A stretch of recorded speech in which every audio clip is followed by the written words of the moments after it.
tonight. It's not often that we get an opportunity to meet on such informal terms, certainly not for me anyway. And maybe such intimacy that we have here can provide an opportunity for ventilating some of the less obvious qualities of Ashramic life. One of the things that I think we're concerned with is the matter of enthusiasm. Well, I have been interested in the path since the year 1950. And by that I mean consciously, although I had many experiences before that. It was from about the age of 28 that I really became fascinated and orientated towards the path. And it very frequently occurs that the seventh year in cycles, like 28 and 35 and 42, is an opportunity to make a breakthrough, to make an extension of awareness. And this was true of me, because it was in my 28th year that I had the beginning of my illumination. Now, the matter of enthusiasm was certainly not a quality of mine all my life. I have recollections as a child of being very enthusiastic about certain things. But unfortunately, when we tread the path, the normal standards are not acceptable. And for progress on the path to be made, there must be a continuous enthusiasm. And whilst one may say, well, where do we get our enthusiasm from? It's perfectly true to say that the environment, that is the world that we live in, only provides the stimulus for the enthusiasm.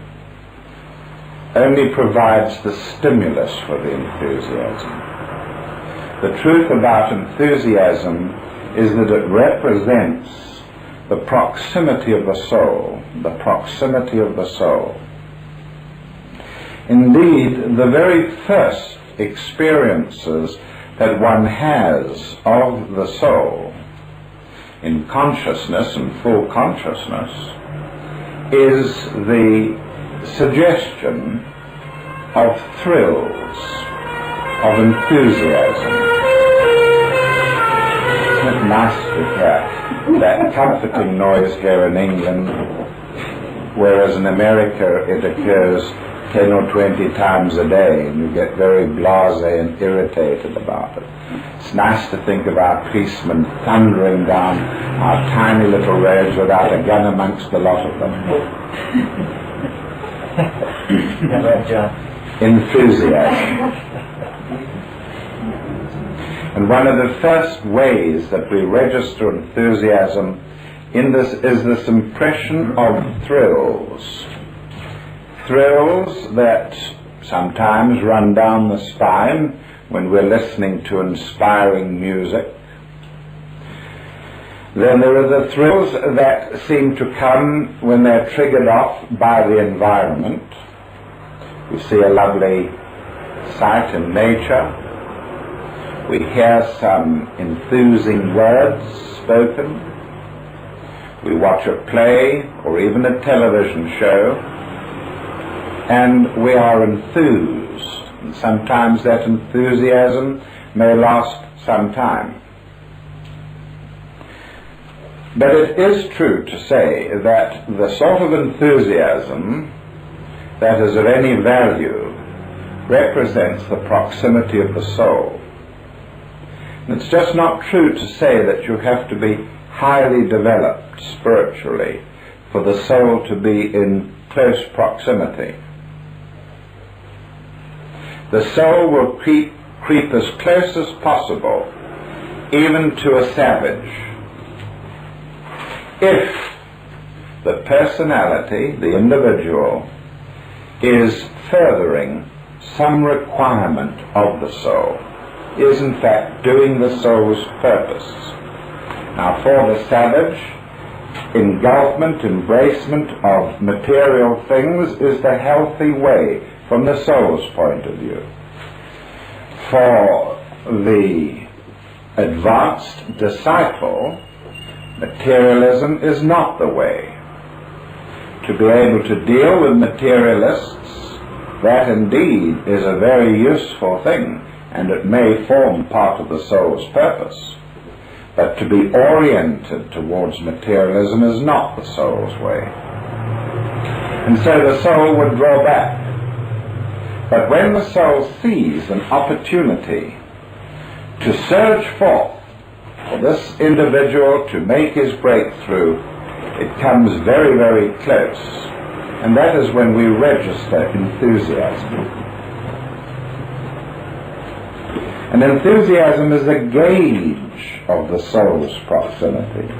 It's a gauge of the soul's proximity. And the isolation that some individuals have, their alienation from the self, the alienation of the ego from the higher self. And this is because the individual is not doing the soul's purpose. You may say to yourselves, well, I can't be enthusiastic all the time. I can be enthusiastic after I've heard Dr. Baker talk, and that can last me for a few hours. I can be enthusiastic if I have a benzodrine tablet.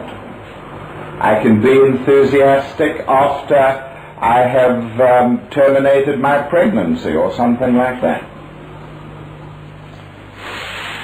The reason why we can't be continuously enthusiastic, and I don't mean manic. Manic means high, hyperactive, high with euphoria, which is unnatural and unguided and undirected towards some really purposeful meaning. No, we're not talking about that. We're talking about the enthusiasm required of individuals who tread the path. And the main problem with most people is that they are not dedicated or totally committed. Not dedicated or totally committed. And you might say, well, one of the reasons why people are not totally dedicated or committed is because they're not sure. They're not sure whether this or that is the right way. And they don't want to make a mistake. Well, it's truthfully said that the person who never made a mistake never made anything. And the soul understands individuals who make mistakes. Mistaken enthusiasm is understood by the soul. It is when the person sits waiting for things to happen that there can be no possibility of enthusiasm. Waiting, waiting, waiting. It's a form of arrogance. I will not go to the soul. I will wait to be approached. If he wants me in his ashram, he's got to convince me about it. The soul doesn't work like that. The soul requires very special efforts to be made by the individual before it can take its step forward to meet that individual. How much committed?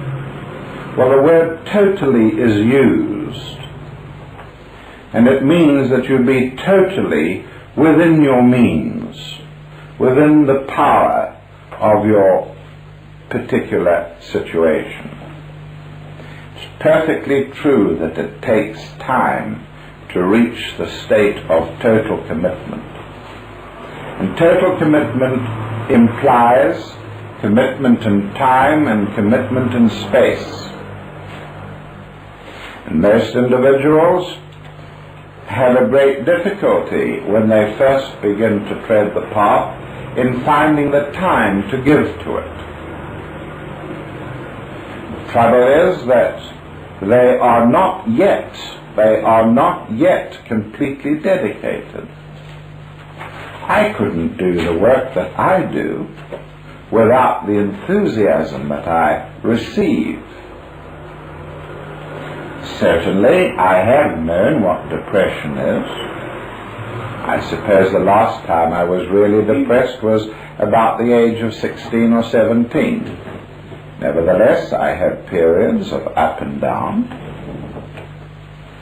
And I must say that, like anybody else, I sometimes feel that I have been neglected as a personality. And it was in such a state not so long ago that as I sat thinking, well, there's not much progress being made, and as fast as we build, things seem to be pulled down, and friendships that have been formed through the years are swept away by, well, and as I sat there thinking on this, thinking to myself how hard I'd struggled, as a first-rate personality sometimes does, a voice very clearly said to me, "Where do you think you have got your drive from?" And of course it is the soul that gives the drive. It's the soul that puts the energy through the outer major chakra, the chakra that rotates sagittally between the jawbones, like a wheel using an axle fixed between the two jawbones, just there like that. And that drive its energy originates from the soul, from the master. The question then arises, who is the master? Who is the master? I grew up with a tradition, a background of theosophical philosophy. The philosophy that fairly dogmatically states that the will to be radiates outwards from the soul, and that this energy starts to vibrate a mental permanent atom that we have possessed in previous lives, and sets this permanent atom going, and mental substance begins to form a mental unit about it.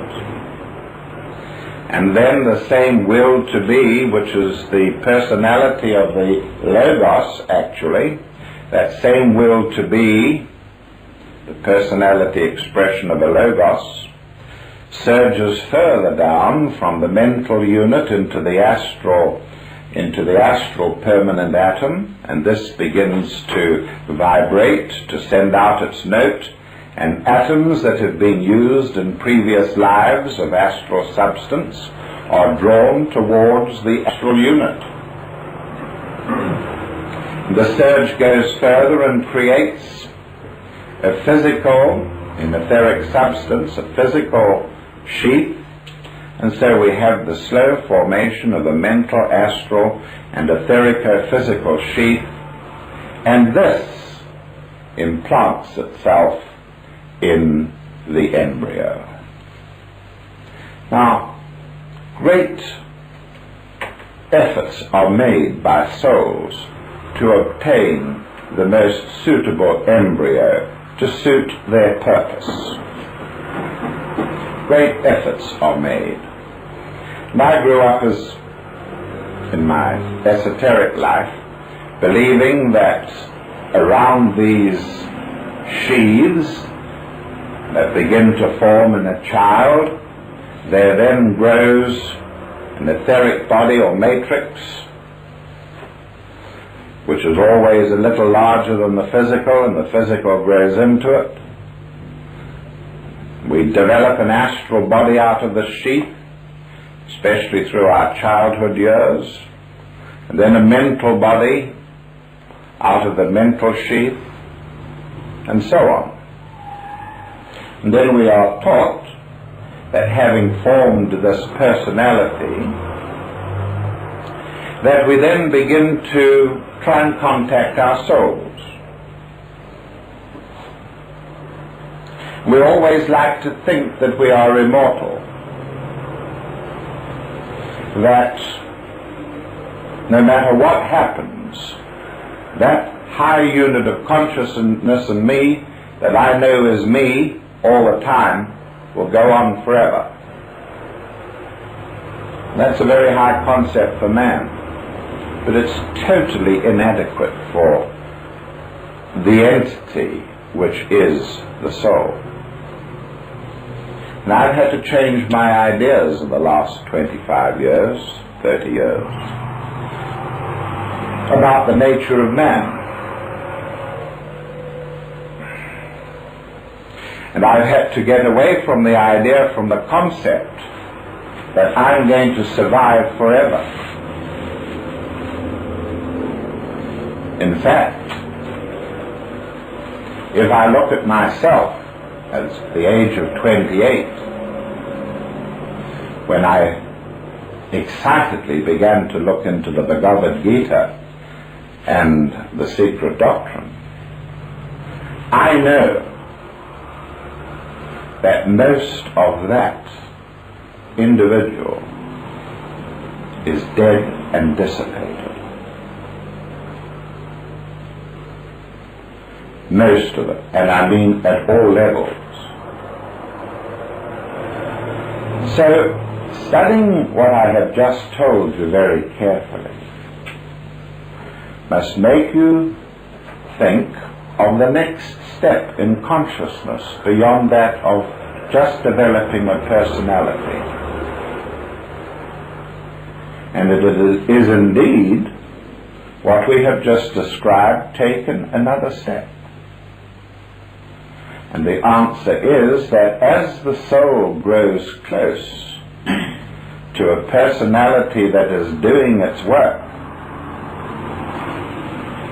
it energizes its group of three permanent atoms, the Atmic, Buddhic, and Manasic permanent atoms, and the atoms that made up the physical body, and the astral body, and the mental body of the individual begin to leave it.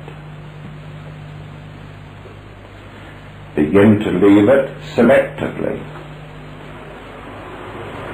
And the individual that is psychosynthesized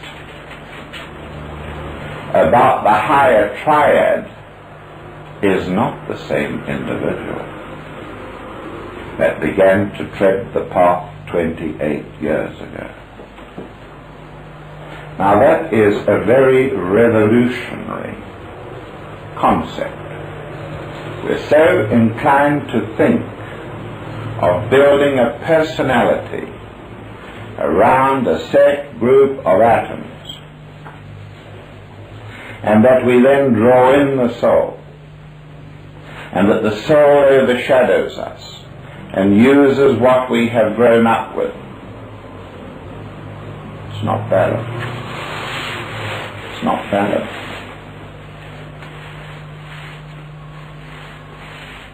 A unit has to be created about the soul. Now, what is the soul? I think when I thought of joining the arcane school, the first question that came back to me was, write an essay and say what you consider to be the human soul. I knew I couldn't answer that. I knew that whatever I put down, I would regret, and a few years later want to rewrite it, and so on. Of course, that was very true. I never did join the arcade school, not only because of that, but for other reasons. In fact, my enthusiasm, even in those early days of 1950 and 1951, was such that I was prepared to print a book for the arcane school. I think it was going to be Initiation Human and Solar. I was going to print the book for them and my printing works free. But they managed always as usual to find some reason why it shouldn't be done, couldn't be done, mustn't be done, and so on, and was never done. Otherwise I might be just printing the baby books today for nothing. We're talking about the nature of the soul.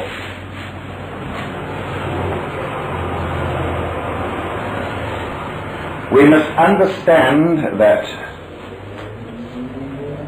we go back very, very early into the history of man, each one of us.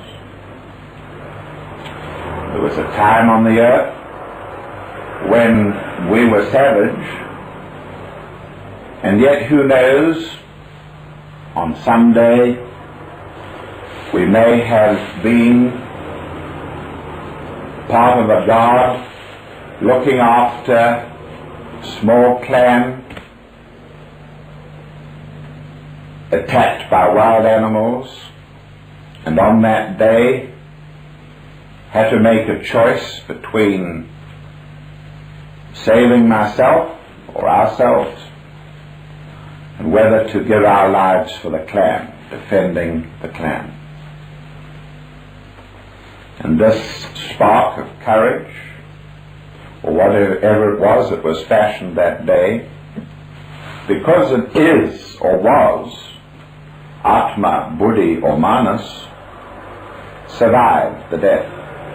Survived the death. And it was drawn around three permanent atoms called the higher triad. And so although the body, physical body and the personality had disintegrated and died, something had survived from that life. Now this goes on life after life. And there begins to be fashioned around the permanent atoms of the soul, which we call collectively the jewel and the lotus. There begins to be built around these permanent atoms of the soul the semblance of an anthropomorphic being. Of an anthropomorphic being.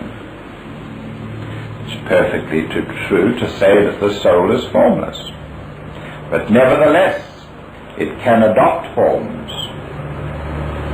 and with each succeeding life the highest essences of that life, which were immortal anyway, just as you have parts of your thinking, your monastic faculties that are immortal now while you sit here, and parts of your Buddhic faculties which are immortal now while you sit here. So it was in those early lives. And with death, this is the great beauty of death, with death there comes release of them, and they flow to the jewel and the lotus and form around it petals, if you wish. And later, as that soul begins to grasp its Atma, Buddhic and monastic vehicle, there forms an anthropomorphic being, and this is the origin of the concept of God as being a Hebrew-like figure, a single entity, a huge theocratic despot, an anthropomorphic man-like being. Of course, it grows and develops through the lives. And all the time, it is that part of you that has survived. It develops its characteristics. And because it has used, it has grown out of the interaction of spirit and the personality, it can use personalities.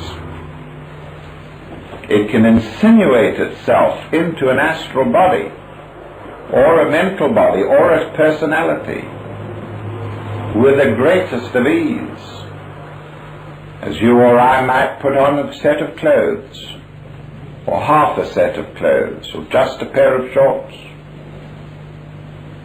And this is the great faculty of the soul, which is the higher self,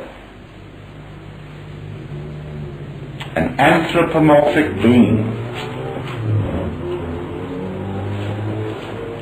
And the importance about this observation is that he knows you. And the wonder of it, when you begin to tread the path of initiation and take your initiations, and the wonder of it is not that he might not understand you, but that you might not understand him, for he knows you better than you know yourself.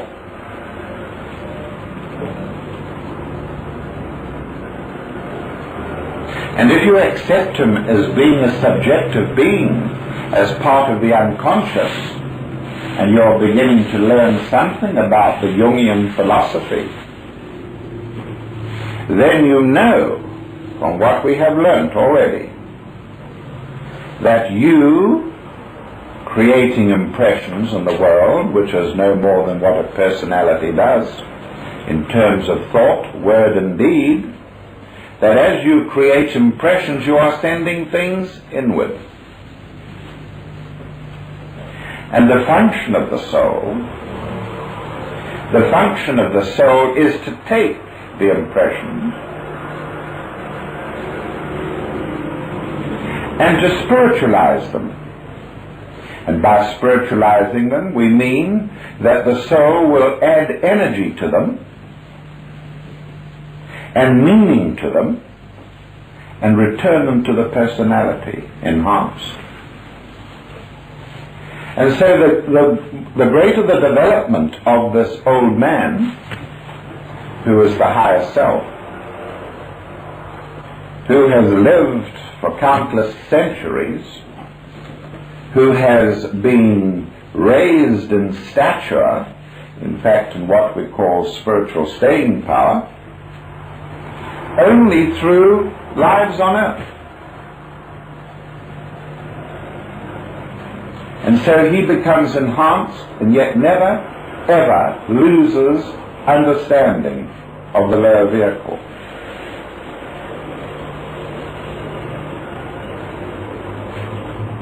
His great sorrow, if they are capable of sorrow, is that the personality is so diverted by matters which are unrelated to his own immense and immortal purpose that they cannot be reached. That which is built around the monad, the soul sheath that is built around the monad, they were called a daemon, D-A-E-M-O-N, a daemon. In fact, if you wanted to say exactly what this great being, this higher self is, that we all possess, the correct expression would be a solar angel. A solar angel. And each one of us possesses, as it were, a solar angel. But it is only in the very most highest developed individuals that the solar angel becomes trapped. The process is called taking the kingdom of heaven by storm. And the soul remains a completely free entity, being, from its lower triad, in the overwhelming number of instances. But very rarely the enthusiasm, the dedication of an individual or a personality traps the solar angel. The kingdom of heaven is taken by storm, and part of the kingdom of heaven is conquered by the personality. And no one can stop that.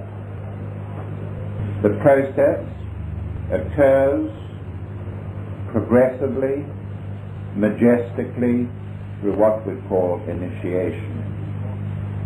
The same process in which the angel of the shining presence steps forward and embraces personality that has become integrated and thereafter lives with it. But that is a slightly different process. And so what I'm saying here now is that you must get away from the old concept of saying to yourself, what is there in this for me? The idea that you're going to survive as you. You're not. Not in the spiritual way. You're not going to survive as that. And the being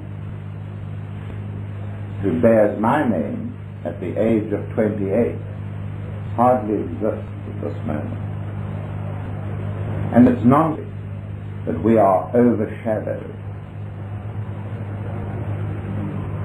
In the advanced stages of the path, we leave, cast off that which we were, and become that I am. Not just this I am of the personality, but I am that I am. That is the big difference. It's very hard to understand. And it's the source of enthusiasm. The source of enthusiasm. And the nature of the energy of enthusiasm is fire. The nature of the energy of enthusiasm is fire. So many of us pay scant attention to fire. We may see it in the flash of a match which lights an incense stick. We may occasionally watch it in the grate of a fire. Usually we look on it as with horror. Oh, a fire destroyed 11 people locked into a railway carriage recently. Terrible thing. Less than 24 hours ago, a huge lorry containing octane gas exploded in a crowded holiday camp in Spain and killed 180 people. Terrible. Fire. Yes, fire is dangerous. Fire is hot, fire sears. But from a spiritual point of view, fire gives enthusiasm, and fire purifies. Fire purifies, as nothing else can. We have to understand that this fire exists on all planes. The hardest thing for a second-rate soul like myself to teach is the validity of the nature of Venusian fire. People will say to themselves again and again, he's speaking figuratively.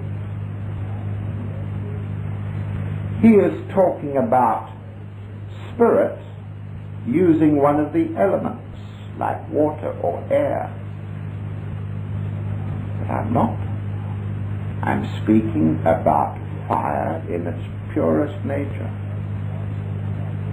I don't know why people find it so hard to understand that in a darting flame with all its glorious hues, there is not an etheric body to it, or an astral form to it. or a mental form to it, or an atomic, Buddhic and monastic form to it, because that's exactly what there is. And as we apply ourselves to the work of the old man, the anthropomorphic being, the self, that nature that we have helped to fashion through our long lives, as we apply ourselves to him, his answer is always in various degrees of fire. Would you expect any more from a monad when the monad is described as a spark of the divine, a flash of the divine? The divine is a flame. All these things can be read easily in the sacred books. The Voice of the Silence, the Bhagavad Gita, and so on. And so, the universe, in its essence of having a meaning and a destiny and a purpose, is fire. And each one of us, analyzed in terms of that universe, would be a spark contributing to this immense fire.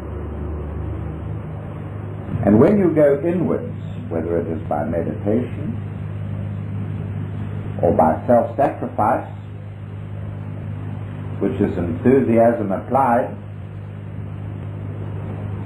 or whether it is by one-pointed concentration, first of studying the classics and later in focusing the attention on symbols inwardly, no matter which of these three processes,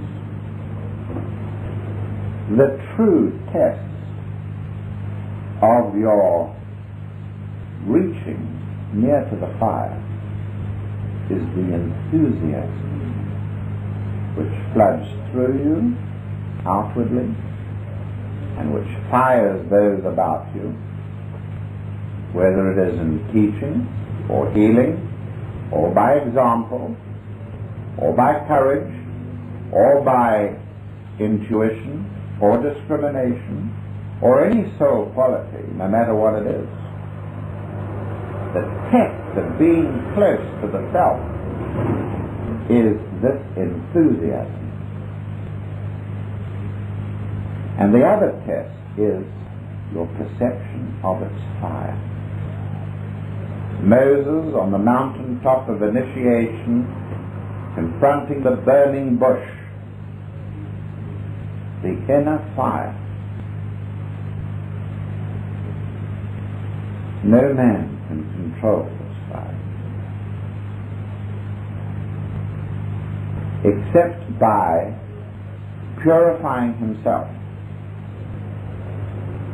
It's as if the fire can't operate where there is water. Not a hard concept for us. Fire can't operate where there is water. Where there is emotion, fire cannot operate. When you are in contact with this fire and it's rushing through you, and all things seem possible to you, and all knowledge is yours, and you are bathed in its ecstasy, when that is happening to you, were you to feel emotion, it would be like squirting water onto a fire. Emotion, I'm meaning the sort of emotions that people manifest so easily in everyday living. That's one of the reasons why in this ashram we encourage enthusiasm, discourage those who are not enthusiastic,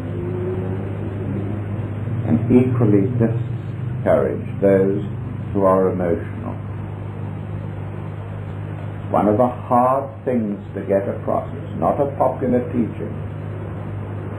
Certainly not in a world that's orientated towards emotional religions. Emotions are anathema to the masters. I'm not talking about the deep, ardent, fervor, purity of a patriotic emotion. I'm not talking about the emotion that one feels at the height of Handel's Messiah, listening to him. I'm talking about those damn filthy energies that most people live by, that they conjure up and use with all the ability of a genii, of a magician, rubbing a lamp and conjuring out of the lamp whatever they need to get by the use of emotions. And the last thing that I have to say is this. I have given you examples, not only tonight, but the last time I talked to you, of how what is done in the outer world, in thought, word, and deed, passes impressions inwardly.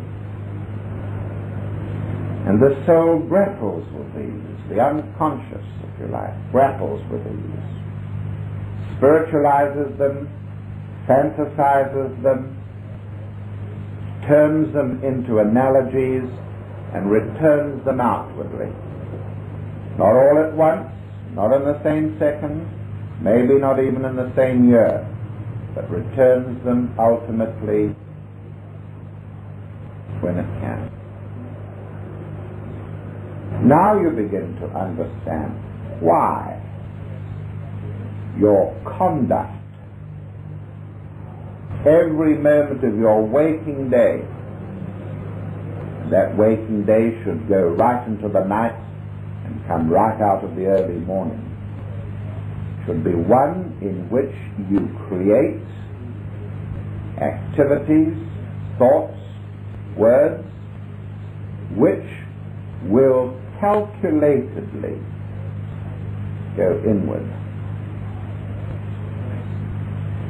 And having reached the inward stage, will set in motion that which will feed you in the years ahead.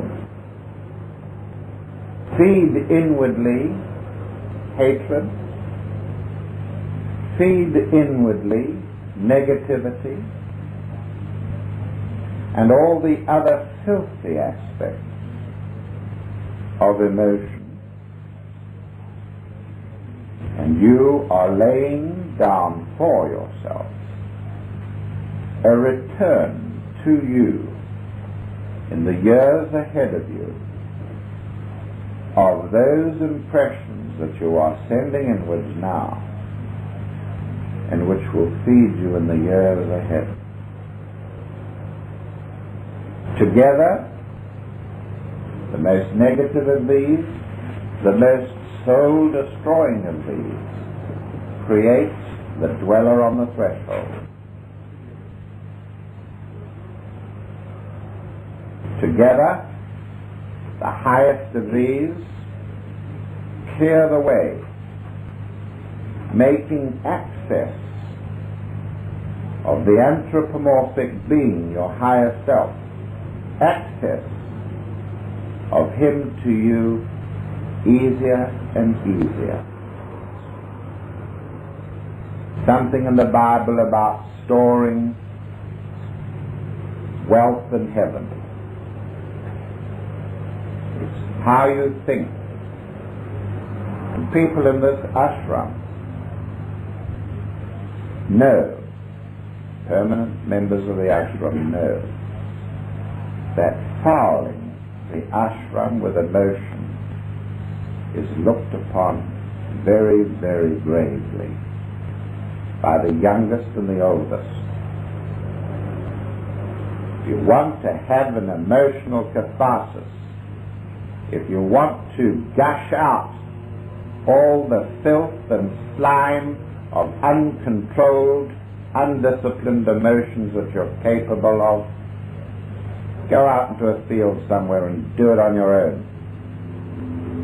But don't do it here. No lanes, no pastoral. There are those who know that they do it. At least they know. But always remember the heinous offense in the occult is to know the next step and not to take it. It's the true message of the Pontius Pilate, who refused to intervene. To know the next step and not to take it. To know that that step is your step, and to hang back for lack of courage. I am afraid.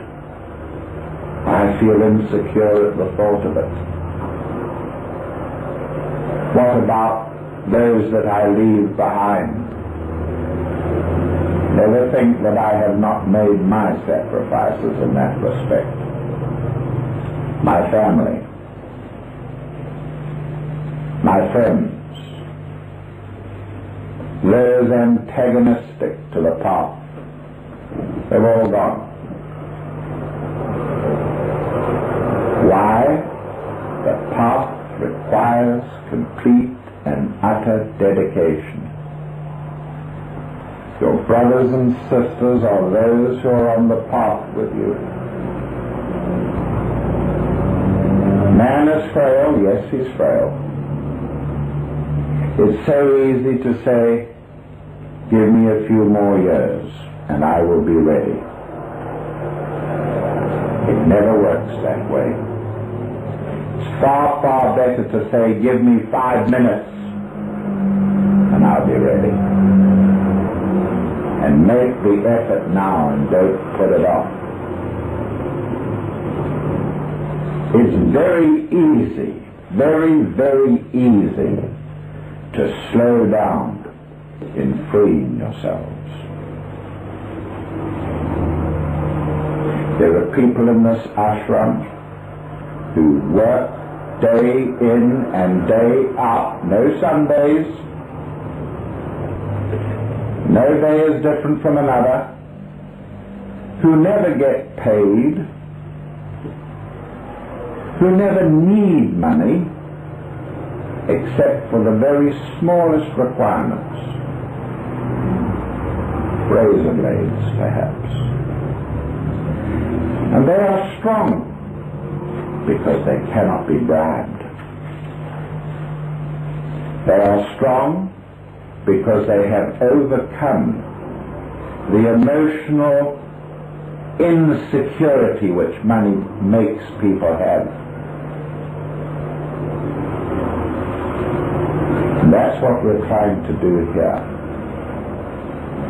is to fashion instruments in the world that can not only change the climate of the planet, that can also change the situation for those individuals practicing these disciplines as they go forward. Never forget that your activities now, your ability to detach yourself from material things, your ability to free yourself, your ability to equip yourselves, these create feedbacks that enrich you in the years ahead. We have shown how Jung demonstrated again and again that what you feed into the unconscious comes back to you. And that's true of all grades of attitudes and actions.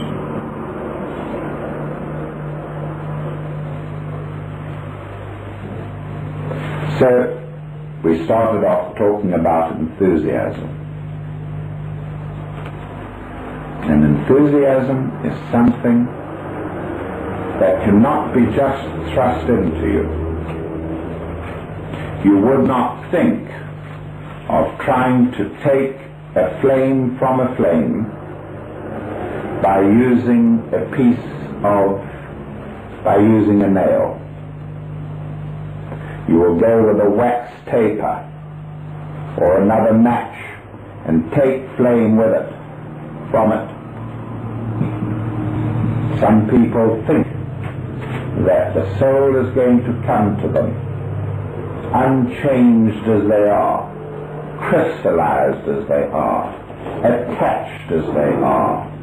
The same old thing that has existed for hundreds of lives. Well, it won't.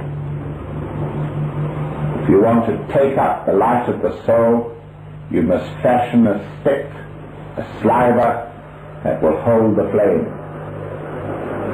Not something that is barren and wet with emotion, that can never hold a flame. There is no other way of doing it. And time goes by so quickly.